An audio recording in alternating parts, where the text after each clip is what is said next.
but I would challenge myself. I got to a point where I quit doubting God. I quit doubting that God was going to come through.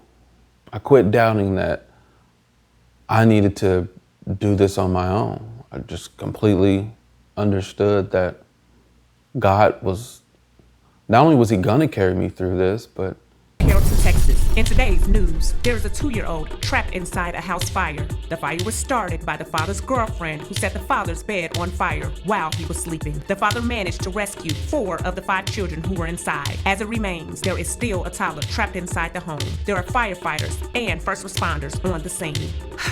I don't know how this is gonna turn out. We will keep you posted on the latest as the story develops. Reporting for Good News 1, I'm Sherry Jones. Tuning in once again to After the Fire under the Overcomers channel.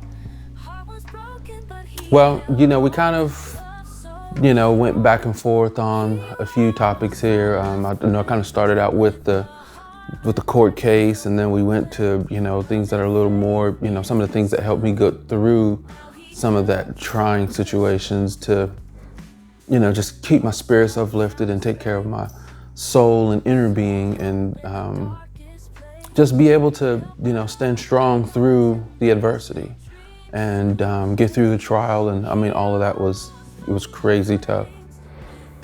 And what I found myself running into is after the trial is over and, I figured out a lot of good spiritual tools to fight with, and a lot of good spiritual weapons to fight with, and, surrounded myself with good people and motivated and, inspired myself. And, I did really good and I was feeling great. And it seemed like once the verdict happened, I was able to kind of just sit back and woosah a little bit and kind of take everything in. And it wasn't, I didn't feel the accomplishment I thought I would feel. It wasn't as gratifying as I thought it would be. And I kind of felt myself going through a breakdown.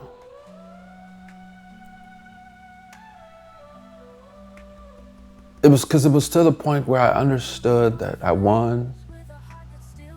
I was able to move forward, pick myself up. And I realized I didn't have anything. I had nothing to start with. I had nothing to go off of. I didn't have anything. I had some great business ideas, but I didn't have anything. People donated clothes and shoes and all of that stuff, but by this time, the kids had grown out of it. I needed more stuff. And I really had to sit down and have a talk with myself. Like, how do we move on from here? I finally felt like I could mourn. I finally felt like I could feel. And I did. And I just kind of want to take a break right here and just let anyone know who's going through the mourning process of losing an individual that there's some natural states of mind that you will visit. And they're okay. And some of them you don't have to really fight. You don't have to, it doesn't take anybody to motivate you through it. You can't read books to get through it. Some stuff just takes time. And I remember I was looking at moving forward and looking at all of the complications that had happened. And my mom was one way that I could move forward generally. Like, she always inspired me and kept me moving, and I didn't have that. My children are another way. They're very supportive generally. I mean, my kids would tell me, that I was, Superman, and I'd believe it. But I didn't have that because they're still moving and processing the information as well. So I had to find a way to move through this mourning process. And I remember one night, clear as day, I was having some bad crying spells. I couldn't just quit crying. And I just kind of laid there until I fell asleep. And I fell asleep and I had a dream. I had a dream that my son ran over to me and hugged me. I just held him for not long, a brief second. And then I released him. And he turned and waved and ran into the light. And I didn't know what that meant at the time. But it felt good. It felt so good. It was almost like I was giving him to God. It was okay. And I got that one last hug that I wanted. I got to see him again.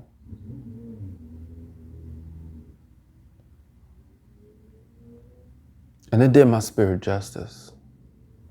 And prior to this, if anybody told me that they had, spiritual encounters or had a dream that they were, with family members who had passed, I would think it was a little weird. I just wouldn't accept it like I do now. But I was able to understand what people meant when they say that they had an encounter through a dream or a visitation. And throughout that year, I would receive a few, one from my mother, my grandfather, and they were the most mind-blowing and the most gratifying experiences that I've ever gone through. It gave me a release to let me know that they were still here. They weren't gone.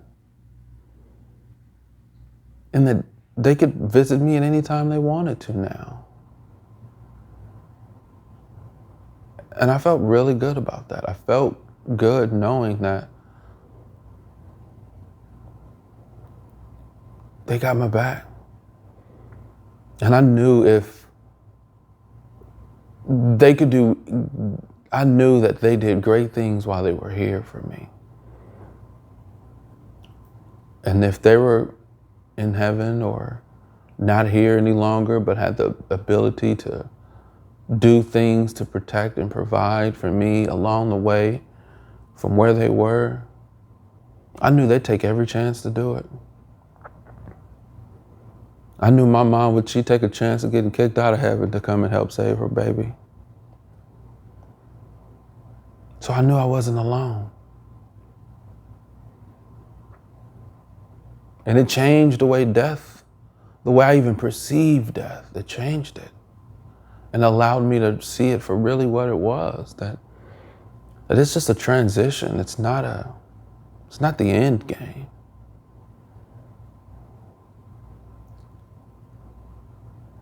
So that helped. But I was still breaking down. I had to look at the fact I needed a new house.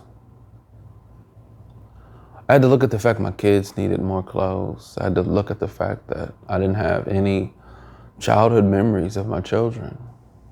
I had to look at the fact that I didn't have things that I accumulated over the course of 30 years. It was all gone.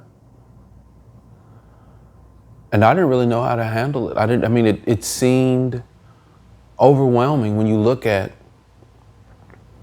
I had 30 years worth of things and information and data and experiences that I had no access to. And per psychologist, it could take 3 to 5 years for me to be able to access the information that I just previously experienced. That I had previously experienced in life. So I didn't even have that. Every session at the gym is about pushing your limits and sculpting a stronger you.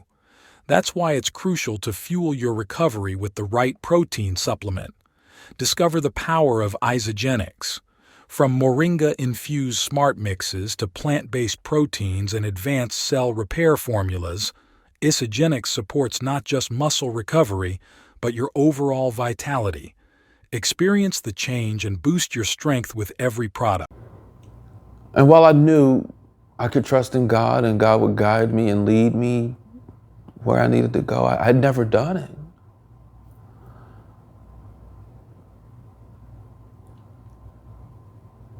So I just kind of choked. And I reverted to just doing things that people would say, hey, let's go do this. All right, let's go. Hey, let's go do this. All right, let's go. Hey, let's do this. All right, let's go. I kind of celebrated a little bit because, we had put her in jail and she was convicted. But I didn't know what to do after that. So I said, I'm gonna take a little time. I'm gonna take some time to me and just enjoy life, create some new experiences, get out, see what was going on in the world, try to get past some of this anxiety that I was dealing with. And as I moved, it was challenging. When I say it was challenging, it was really challenging because I was reading everything, trying to figure out who's doing what. Like, what does that mean when they do this? Or what does this mean when they do that? Or why would this person say that? Or when he said that, was he trying to say that to me? Or was he trying to say that about me, but do it in a metaphoric way? So it was around what I was thinking. Like, I was at mental overload. So at some point I had to dial it back. I said, you know what? I may not be ready for this. And I just kind of locked myself up in a room again. And I had some good friends. Thank God for good friends. If you've got good friends that pull you through the muck and the marrow and inspire you and motivate you, keep them around because you're going to need them. Because everybody has their cross to bear. Everyone has that moment where they have to rely on people around them because they're not mentally stable enough to do it themselves. And I had hit that point. And I had a buddy of mine who would tell me, he was like, man, I know you're pulling through this and I know it's hard, but you're not the same. We would go out and he would say, man, the old you would do such and such and such and such. The old you would do such and such and such and such. And that helped me understand who I was and what some of my responses were before and then what they are now. But I like now. I did like who I was then versus what they were telling me. And oddly enough, they liked that guy. But I knew I couldn't keep traveling that same road. So it was time to make some changes. So I said, you know what? I'm going to get out more. And I'm going to experience things more. And if I have shortness of breath, I'm going to get through it. If I can't look people straight in the eyes, I'm going to get through it. If I hear something that triggers me and, forces me to start thinking things that may not even be happening or think about things in a different way than what's actually happening, I'm going to deal with it. Sometimes I would hear what people were saying and then I would hear what they're not saying. And I was like, I'm just going to push through it. No matter what happens, I'm just going to push through it. And I would get out and I mean, people would have a ball with me, and then some of you might be watching. So what? But people would look at me and then would freak out. You know, some people would, talk and say things, or, see me just staring off into space, and I'm in an environment with like 200 or 300 people in it, and I didn't quite know what to do or what to say. And some people would try to explain me to other people, and I would hear that conversation, and that would just kind of throw me for a loop, because I would think, no, they're wrong. They're completely wrong. But because I didn't have the energy or the time to even try to defend myself, honestly, I couldn't even bring up the words to defend myself. I just would have to listen. And I knew through my actions I'd prove those people wrong. But I didn't know how long that was going to take. I didn't know when it would happen. So I just pushed through it. I'd smile and have a good time. And a lot of times I just get in my own world. I love to dance. And I just dance. I just listen to the music and dance and look at people's mouth moving and just dance. And it's like, I know they're probably looking at me, but I've got to get through this. And if they knew how hard it was, they wouldn't be talking, but they don't. So I can't blame them. I can't be upset at them. It's new for me.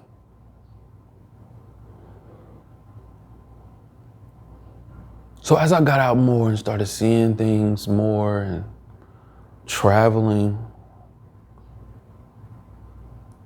I just understood a little bit more. I started being able to engage in more conversations, and I started to, try to change my mental process and not talk about the fire.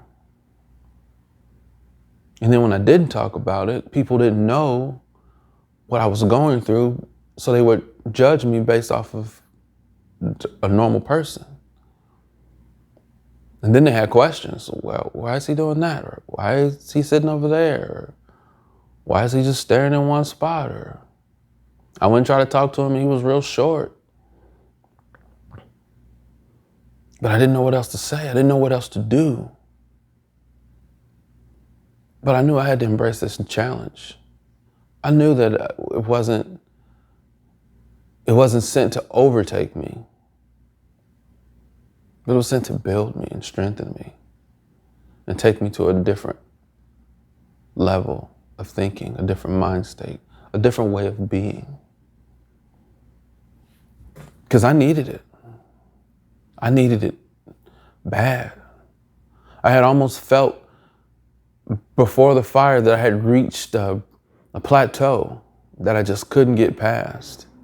I was making, good money, $150,000, $200,000 a year. I had a big, beautiful home. I had 3 or 4 cars in the driveway. My kids were taken care of really well. We stayed in a very nice neighborhood, next to cowboy players, and, we were doing really, really well. But I wanted to get to 500,000. I wanted to get to 1 million, but I couldn't break it. And I'm doing everything. I'm playing drums, I'm cutting hair, I've got a full-time job doing IT support. I've got side gigs where I'm building websites and doing live engineering for productions, and helping my mother and my brother. They were writing books at the time, and I'm busy. But I couldn't break that 200,000. Couldn't get it. Couldn't get past it.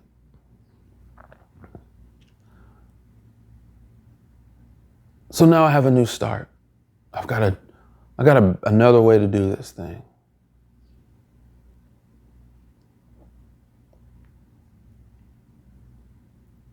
So I embraced it. And as I embraced it, things got easier.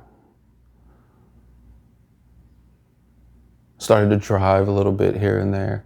Yeah, I hadn't even been driving. We're 3 years out, and I hadn't been driving a whole lot at all. But I started driving and challenging myself to just go to the store, go to the gas station, or go to, my aunt's house, or just challenge myself to get there and get back. And most people would tell you, to embrace the challenge. Most people would tell you that the challenge is there to build you, or most people would tell you that God didn't do it, that he's allowed the devil to challenge you, to make you stronger. But this was none of that.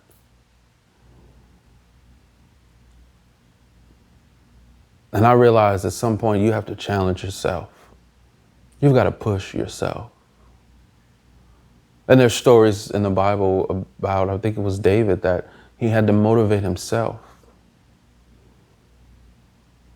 So I did that, and I just put myself in environments where I may have been a little uncomfortable or a lot uncomfortable, but I would challenge myself. I got to a point where I quit doubting God. I quit doubting that God was going to come through.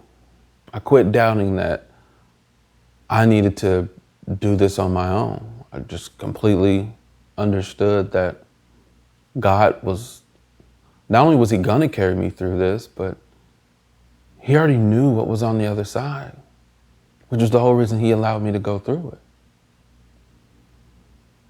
And yes, I'm sure you see this beautiful I Quit Doubting God shirt. I mean, you can pick those up at Change LFE if you are watching. But I quit doubting God. I realized that the only way I was gonna pull through this was I had to allow God to use me, show me the way, teach me the way 100%, because I didn't have any information to go off of. And I didn't want to do it any other way. So as I would get out into these environments, I would listen. I could be talking to somebody and they're talking to me and I'm looking at their lips, but I'm listening for what God wants me to say, or what I should do next. And if I didn't hear anything, I didn't say anything.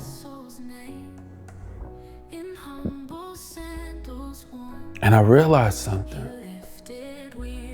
that God will teach you in the moment, in the midst of your breakdown, in your lowest low, at your lowest low.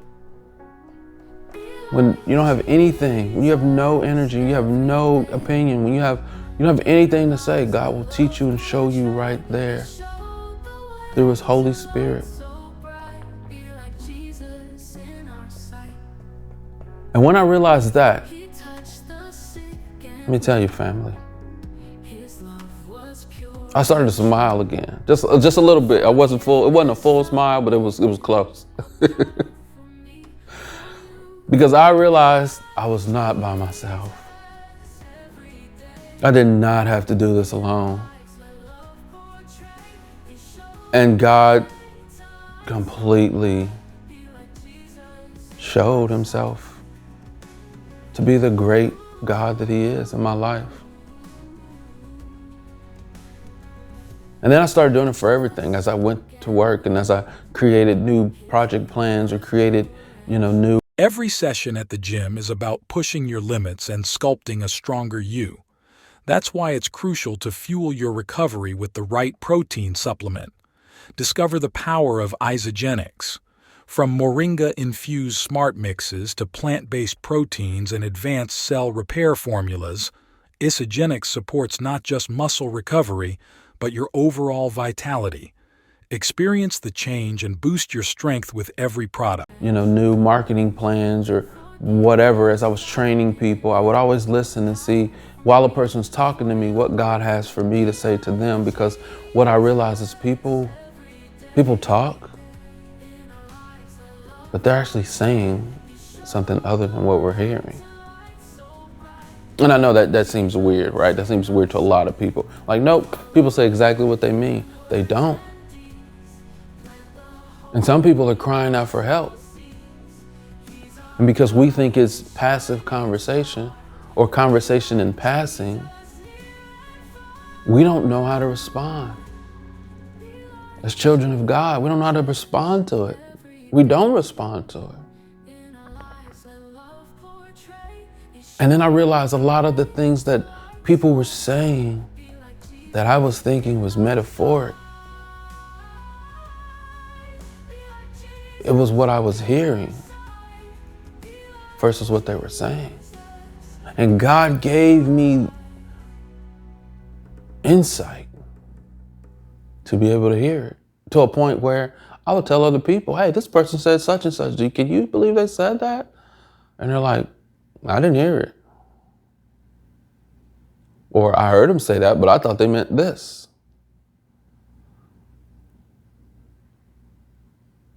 And I realized, okay, God, you're showing me something different. And you're showing me something different because I need to help these people. I need to help the people that I thought were making fun of me. I need to help the people that I thought were looking at me weird. I need to help them. So then I started listening to conversation and not even listening to respond anymore, right? Not even listening to engage and talk about that subject, right? I wasn't listening for that anymore. I wasn't listening to understand what they were saying so that I could come back with a response that related to what they were saying to let them know I was part of the conversation. I wasn't listening for that anymore. I was listening to see where this person's hurting. I was listening to see what you are trying to tell me that you're not telling me. I was listening to see how God wanted to use me in this situation.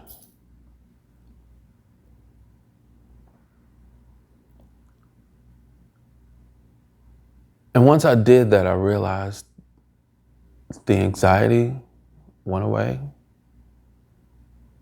The triggers went away. Because now I'm being charged, right? Because I'm operating in my gift. And I didn't even know I had it. I didn't even know that somewhere along this process I had picked it up and embraced it. And because I didn't have anything else to go off of, I didn't have any negative programming, I didn't have any past programming, I didn't have anything to compare to for previous experiences to be able to deter me to a different outcome or a different solution for this person.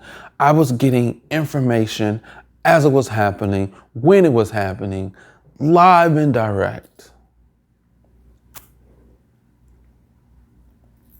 And oh, what a joy. What a joy to be so close to God that you don't even hear yourself. You don't even hear your own thoughts.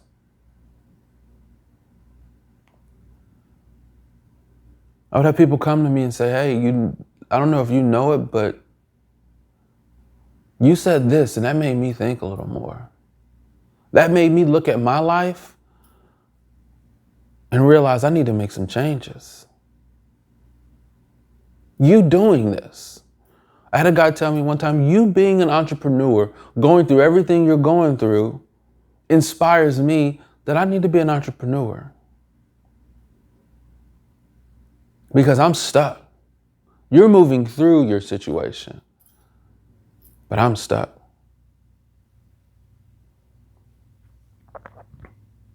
And he was like, I'm married, I just had a baby, and I know my wife's not gonna go for it. I need to have steady income because she doesn't really want to work. And, being a man, we're supposed to lead and take care of the household. And, but I can't see losing this part of my income and being able to explain that.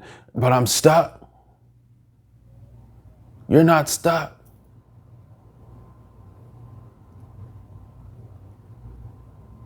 And I thought to myself, you know what? I'm not stuck. I am moving.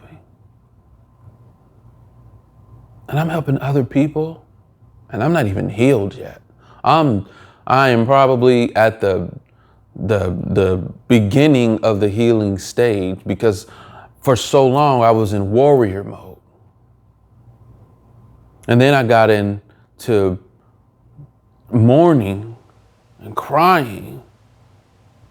I wasn't healed. I'm trying to heal.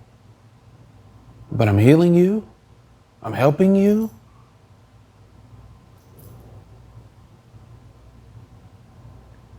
So that was inspiration.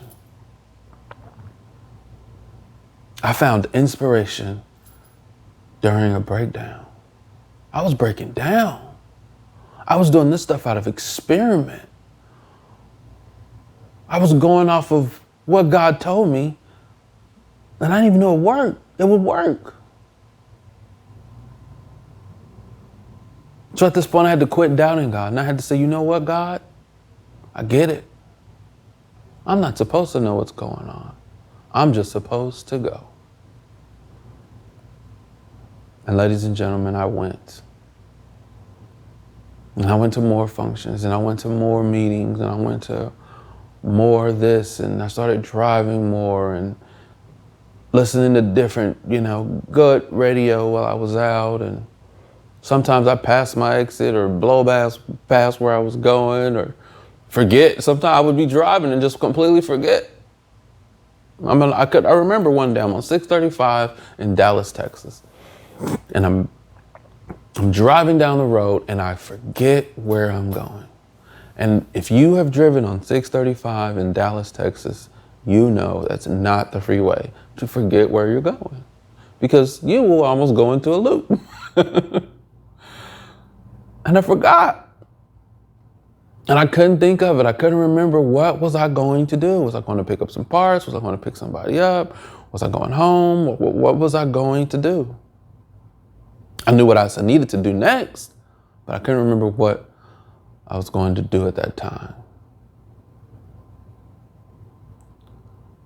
So it got tougher, because now I'm pushing myself, right? To new realms and new heights and places I've never gone, and doing things I hadn't done.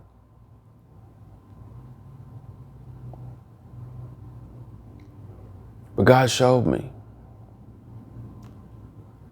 this is what we need to do next. This is where you need to go next. This is what you need to say. This is what you need to not say.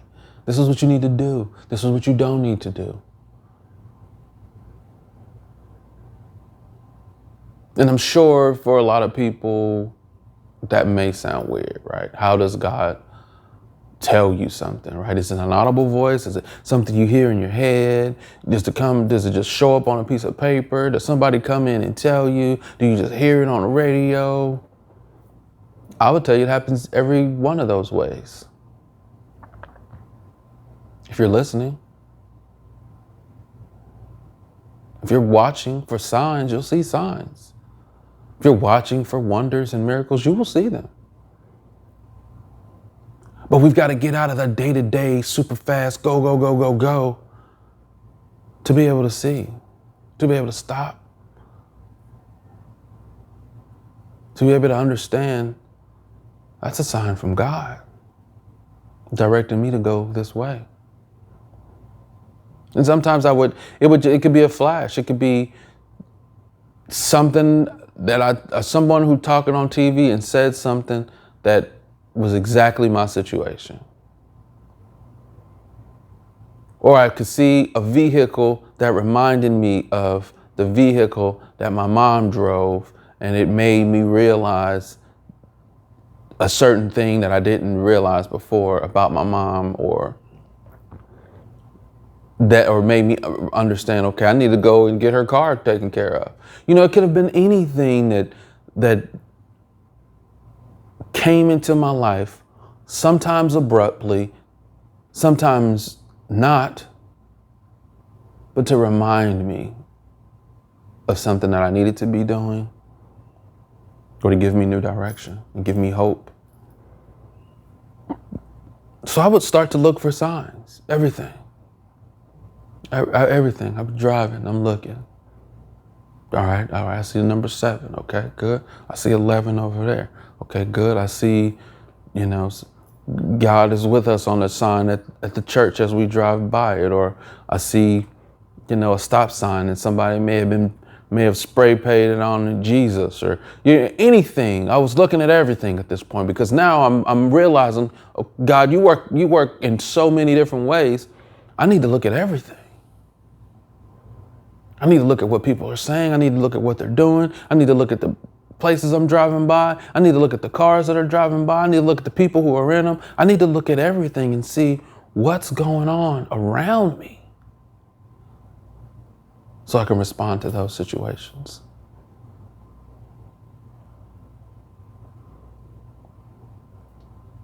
And as I did that, I would find almost like breadcrumbs to lead me this way or to lead me that way. Or I have a buddy that would come over and say, hey man, I want you to go with me. I want to show you something. I want to take you to this restaurant that you haven't been to. I want to take you over to this business and introduce you to somebody that you didn't know. I want to go over and show you this yard so you can see some of this equipment that they have over here. Whatever the case may be, God sent the right people at the right time. And because now I'm aware, I'm able to respond to the situations and not react, thinking it was something against me or thinking it was something that was going to put me back in the state that I was in. Because that was ultimately my biggest fear. I didn't want that to happen again. And how do I stop that from happening again? How do I stop from losing another child? How do I pick the right woman to be able to come in and help me and not hurt me?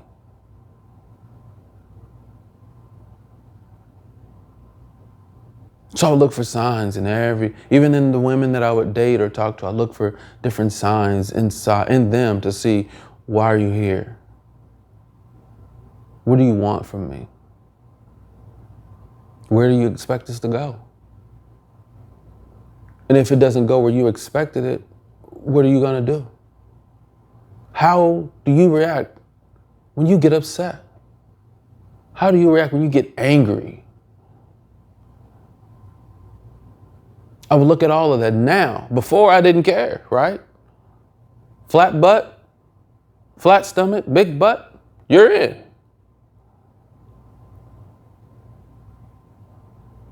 But now we're going a lot deeper. We're getting to the spiritual aspects of it. We're getting to the mental health. How's your mental health? What type of addictions do you have? Who do you hang around with? What do your friends look like? So through this time period, I'm trying to manage. I'm still managing this whole breakdown situation, right? I'm not the best conversationalist, but I'm trying. I don't have the best jokes to crack, but I'm trying. I can't even really talk about current events because I haven't been watching TV, but I'm trying. My memory's still not the best, but I'm trying. And trying goes a long way, but sometimes it's not enough. It's not. Sometimes you got to get out there and you got to do it, and you got to master it, and you've got to make it look seamless. And I realized along the way, sometimes our best isn't good enough. We got to be better. We have to do more. If I know I'm behind on understanding what the current events are, I need to go research and look them up. If I don't have any great jokes to crack, I need to go find some and start testing them out. Instead of me just struggling to figure out the conversation, I need to be an active participant. So I push myself a little more. And start reading up on what's going on and, find some jokes that I could remember that were short jokes. I couldn't get the long jokes, but the short ones, and test them out. Now, when I get out, I'm gonna test out my jokes because I love to make people laugh. And I generally have a joke somewhere, somehow. You wanna hear a good one? All right, here's a joke. This married couple is at home, and they had just come from a doctor's appointment. And the doctor told them that they need to take medicine for their memory. And the husband and wife it's late at night, the wife gets hungry, and she says, honey, will you fix me some food out the kitchen? And he says, yeah, baby, what do you want? And she was like, I just want a little bowl of ice cream. No problem. She said, honey, Remember, the doctor said we need to take our medicine so that we can remember. So you need to take your medicine so you can remember. Oh, I got that. It's just a bowl of ice cream. So he goes into the kitchen and he's gone for a while. She's smelling food cooking. So she says, I'm gonna wait it out and see what he brings. So he comes in the kitchen and he's got this big, tray with food on it. And honey, I made you some food. I've got some eggs, bacon, and grits for you. She says, eggs, bacon, and grits? Honey, what are you doing? I knew you were gonna forget. Where's my toast? That's my joke for today. So anyway, and if you're still thinking about it, they both forgot what they were, yeah, you got it. So I love to crack jokes, right? So I didn't have any. So I started just remembering jokes and started, to understand that in conversation, I need to really listen to what people were saying and be able to respond and not just give them what God told me to give them, but just be able to talk on a surface level if I needed to. If it's just a simple hi and bye, then we can just do that.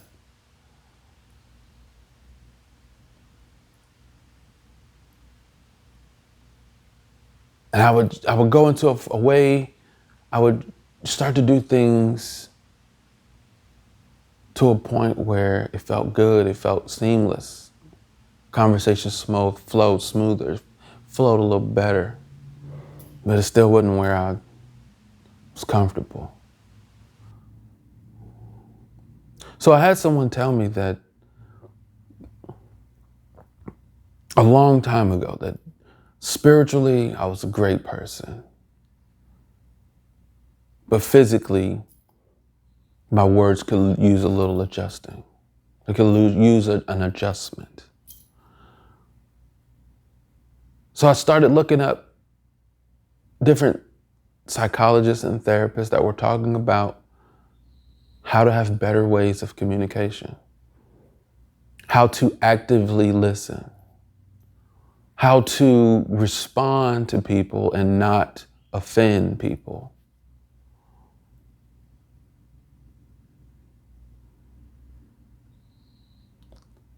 And that changed my life because I didn't realize that there were actually ways to have better communication. When you grow up, you just learn how to communicate, right? You don't learn that there are advanced ways of communicating to people, that there are ways to communicate to people that doesn't offend them and still get your point across. There are ways to communicate in love and still get your point across. There's a way to discipline people. There's a way to discipline people or chastise people in love. And I'm an old school fighter. Like, hey, let's get in the front yard and box it out. I grew up with a bunch of women around me. So if you wanted to go toe to toe and talk some smack, we can talk. And I guarantee I'm going to win the conversation because I would beat the girls. And they would be mad that they couldn't win an argument with me. And my uncles would always tell me, hey, you can't win an argument with a woman. Shoot, I'm going to try. But it was all wrong. And now I'm realizing that. In the middle of my breakdown, I'm realizing I'm wrong. And not only am I wrong, I've been wrong. But somehow the people around me accepted it enough to embrace me. So I'm finding where the ceiling is now. I'm realizing why I was stuck.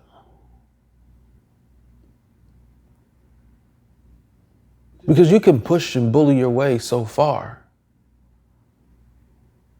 But at a certain level in life, you need people praying for you. At a certain level in life, you need people rooting for you. At a certain level in life, you need people helping you. And people aren't going to help people who they feel are just going to push them around or talk to them crazy or not communicate effectively. People won't help. They're not going to help you lace your own pockets, but they'll help you help other people. So once I realized that, I need people rooting for me. I need people praying for me. I don't have that old praying grandmother anymore. I don't have my mom praying for me. I've got to get out and create almost like a support group that will help me move through this situation. And I've not only got to do that and find new acquaintances and friends to do that, or convert the people who have been around me and show them a different version of me that they can rally behind and support, but I've got to clear past hurt and situations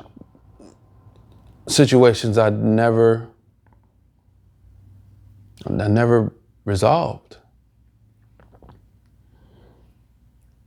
And with the help of, God putting people in the right places at the right time, I was able to venture through my past relationships and past friendships and be able to come to a good understanding and a good resolve that not only helped them, but it helped me.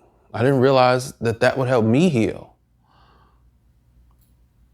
And helping them heal was really more on my agenda. That was the main thing for me. But there were people who told me that you helped me heal through this situation, because they were able to have that closure. And a lot of the times we move through life and we don't realize how much damage we're causing people, because we just go from one place to the next. And by the time we realize we're 10 or 15 years out, and I don't even have that person's phone number anymore. But it affects people, and we're still hurting behind it, and we just tuck it under the rug. And I didn't want that. If I've got a clean slate, we're going to make it clean. If I'm going to build a new foundation, I don't need any rocks in my foundation. So I had to have those hard conversations. I had to make some tough decisions.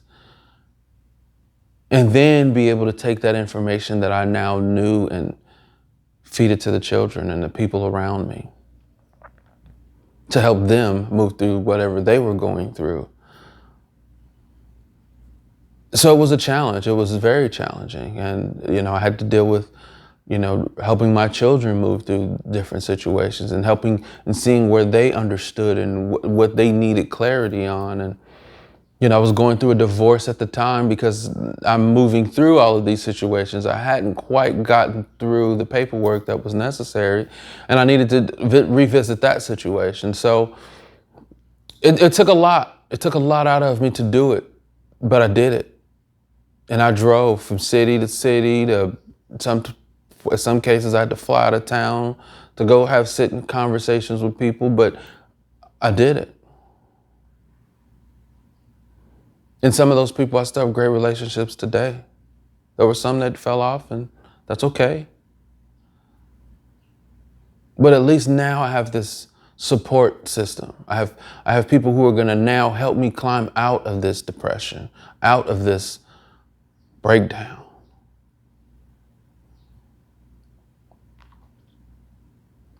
And I started to see this little shimmer of light at the end of the tunnel, a little bit more. I had people coming and telling me, things were helping them, that they watching me was helping motivate them, so that would motivate me more. Or, listening to me talk made them think about their life and that they needed to do things a little bit different. And that would just boost me a little bit more. And I realized, God, we got this. Me and you, we got this. So allow me to operate a little more freely and a little more confidently, knowing that God was going to show up no matter what the situation. And there's a difference when you have confidence in yourself, right? And that was what caused the breakdown in the first place, right? Or that's what caused that point of hopelessness, is that I was out of solutions. I was out of information. I didn't remember some of the solutions I had used in the past to even try to apply any of this. I didn't remember some of the experiences that I went through in the past to be able to try to move through these situations, or even manipulate the situation or judge the situation, which was actually a benefit. because now I have to just go off of what's happening right now and all of the new information that I'm being presented at the very moment in the conversation. So it was a help, it was a benefit for me. And now I'm seeing that it's benefiting other people, which let me know I'm on the right track. And as I kept doing it and moving through conversations and going out to different events and driving out a little bit farther. And at this point, I'm even thinking about getting a place of my own because yes, I'm still living with someone at this point. I was living with a good friend of mine. Good buddy. I'm glad he opened his house up to me and my children to be able to stay with him for a little bit. But I was able to regain an understanding of what I was going to do in life and how I was going to be able to move through life again.